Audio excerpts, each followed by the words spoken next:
Assalamualaikum warahmatullahi wabarakatuh. Perkenalkan, nama saya Muhammad Dedi Setiawan dengan nomor NPM 207 420 1001 483. Di sini saya akan mempresentasikan tentang hukum ekonomi syariah dengan judul Larangan-larangan utama dalam ekonomi syariah. Contoh maisir sendiri ketika jumlah orang-orang masing-masing kupon togel dengan harga tertentu dengan menembak 4 angka. Lalu diadakan undian-undian dengan cara tertentu untuk menentukan 4 angka yang akan keluar. Maka ini adalah undian yang haram, sebab undian ini menjadi bagian aktivitas judi. Di dalamnya ada unsur taruhan dan ada pihak yang menang dan yang kalah, di mana yang menang materi yang berasal dari pihak yang kalah. Ini tidak diragukan lagi adalah karakter-karakter judi yang najis. Kemudian hukum maisir. Niat tidak menghalalkan cara berjudi untuk membantu orang yang memerlukan. Al-maisir atau perjudian terlarang dalam syariat Islam dengan dasar Al-Quran, As-Sunnah, dan Ijma'. Dalam Al-Quran terdapat firman Allah yang artinya, "Wahai orang-orang yang beriman, sesungguhnya meminum khamr, berjudi, berhala, mengundi nasib dengan anak panah adalah termasuk perbuatan syaitan. Maka jauhilah perbuatan-perbuatan itu agar kamu beruntung." Quran Surat Al-Maidah ayat 90. Kemudian, larangan horor atau uncertainty dalam transaksi. Horor merupakan larangan utama kedua dalam transaksi muamalah setelah riba. Penjelasan pasal 2 ayat 3 Peraturan Bank Indonesia nomor 10/16/PBI/2008 tentang perubahan atas Peraturan Bank Indonesia nomor 9/19/PBI/2007 tentang pelaksanaan prinsip syariah dalam kegiatan penghiburan dana, dalam penyaluran dana serta pelayanan jasa bank syariah, memberikan pengertian mengenai horor sebagai transaksi yang objeknya tidak jelas, tidak dimiliki, tidak diketahui keberadaannya, atau tidak dapat diserahkan pada saat transaksi dilakukan kecuali diatur dalam syariah. Definisi ulama. Yang pertama, Imam Syafi'i, horor adalah apa-apa yang akibatnya tersembunyi dalam pandangan kita, dan akibat yang paling mungkin muncul adalah yang paling kita takuti atau tidak dikehendaki. Kemudian hukum horor. Dalam syariat Islam, jual beli horor ini terlarang dengan dasar sabda Rasulullah Shallallahu Alaihi Wasallam dalam hadis Abu Hurairah yang artinya, Rasulullah melarang jual beli al-ghasyah dan jual beli horor. Berdasarkan hukumnya, horor terbagi menjadi 3. Yang pertama, horor yang diharamkan secara ijma ulama, yaitu horor yang menyolok atau al-horor al-katsir, yang sebenarnya dapat dihindari dan tidak perlu dilakukan. Contoh jual beli mulamasah, munazabazah, bai al-hasah, bai al-malaki, bai al-madamin, dan sejenisnya. Tidak ada perbedaan pendapat ulama tentang keharaman dan kebatilan akad seperti ini. Kemudian yang kedua, horor yang dibolehkan secara ijma, yaitu horor ringan atau al-horor al-yasir. Para ulama sepakat jika suatu horor sedikit, maka ia tidak berpengaruh untuk membatalkan akad. Contoh, seorang membeli rumah dengan tanahnya.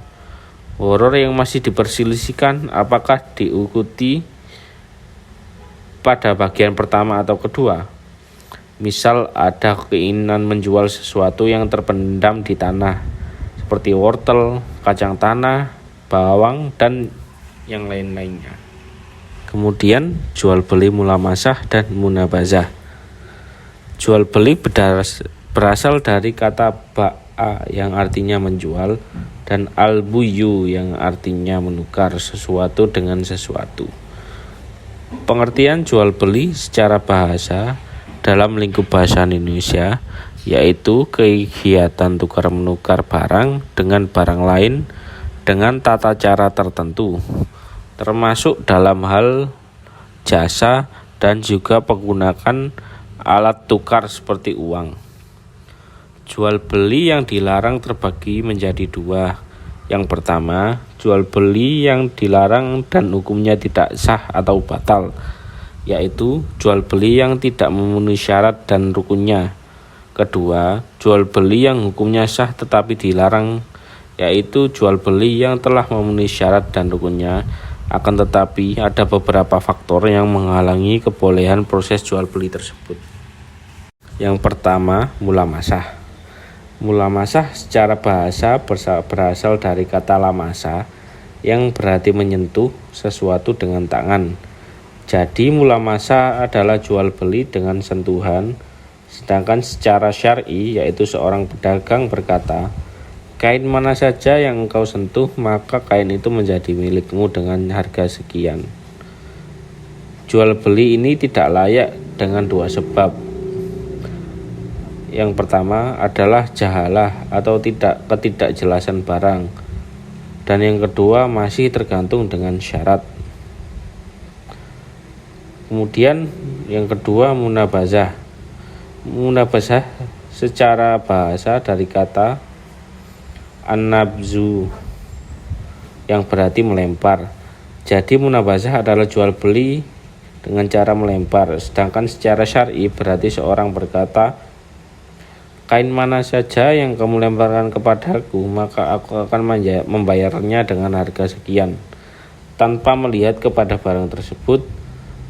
Al-Muwafiq Ibnu Qudamah Al-Maqdisi rahimahullah memberi definisi jual beli munabazah, yaitu masing-masing pihak melempar atau menawarkan pakaiannya kepada temannya dan masing-masing mereka tidak melihat pakaian temannya. Jual beli ini tidak sah disebabkan dua ilat alasan.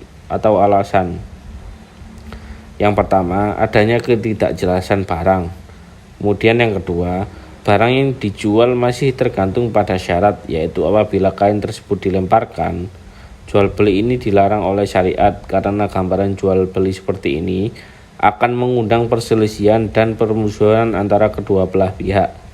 Dalam jual beli mulamasah dan munazabah, hukum jual belinya tidak sah. Di samping menyediakan khiyar, juga tidak adanya singshot atau barangnya tidak dilihat dan atau adanya syarat fasik atau rusak. Kemudian larangan riba atau bunga dalam transaksi. Secara etimologi, riba berarti az-ziyadah, artinya tambahan. Sedangkan menurut terminologi adalah kelebihan atau tambahan pembayaran tanpa ada ganti atau imbalan yang disyaratkan bagi salah seorang dari dua orang yang membuat akad atau transaksi.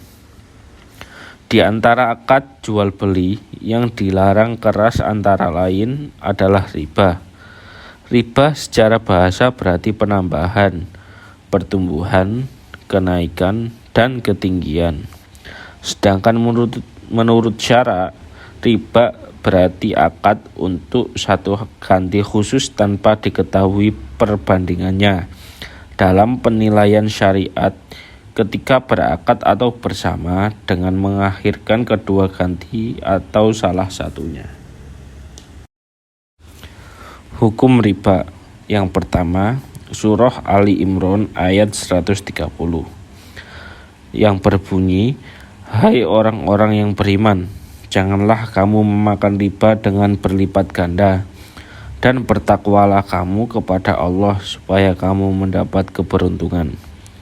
Kemudian yang kedua, hadis dari Jabir, Rasulullah melaknat riba yang mewakilkannya, penulisnya dan yang menyaksikannya. Hadis riwayat Muslim. Jenis-jenis riba. Yang pertama, riba fadl, yaitu tukar menukar dua barang yang sama jenisnya dengan kualitas berbeda yang disyaratkan oleh orang yang menukarkan. Contoh, tukar menukar emas dengan emas, perak dengan perak, beras dengan beras, dan sebagainya. Kemudian yang kedua, ribayat, yaitu berpisah dari tempat sebelum ditimbang dan diterima.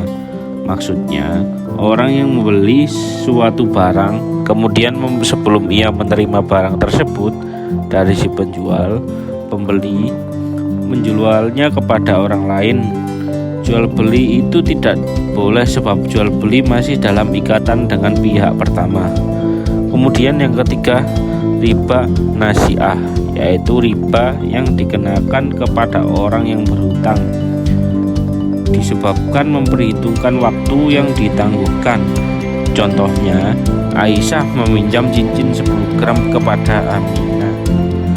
Oleh Aminah diisyaratkan membayarnya tahun depan dengan cincin emas sebesar 12 gram, dan apabila terlambat 1 tahun maka tambah 2 gram lagi menjadi 14 gram, dan seterusnya.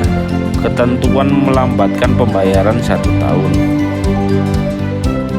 Kemudian yang keempat, riba qard, yaitu meminjamkan sesuatu dengan syarat ada keuntungan atau tambahan bagi orang yang meminjami atau yang memberi utang. Contohnya, Muhammad meminjamkan uang sebesar 25.000 kepada Ali. Ali mengharuskan dan mensyaratkan agar Muhammad mengembalikan hutangnya kepada Ali sebesar 30.000, maka tambahan 5.000. Demikian penjelasan yang sudah saya sampaikan. Apabila ada kurang kata, salah perbuatan, ada kekurangan, saya mohon maaf. Wassalamualaikum warahmatullahi wabarakatuh.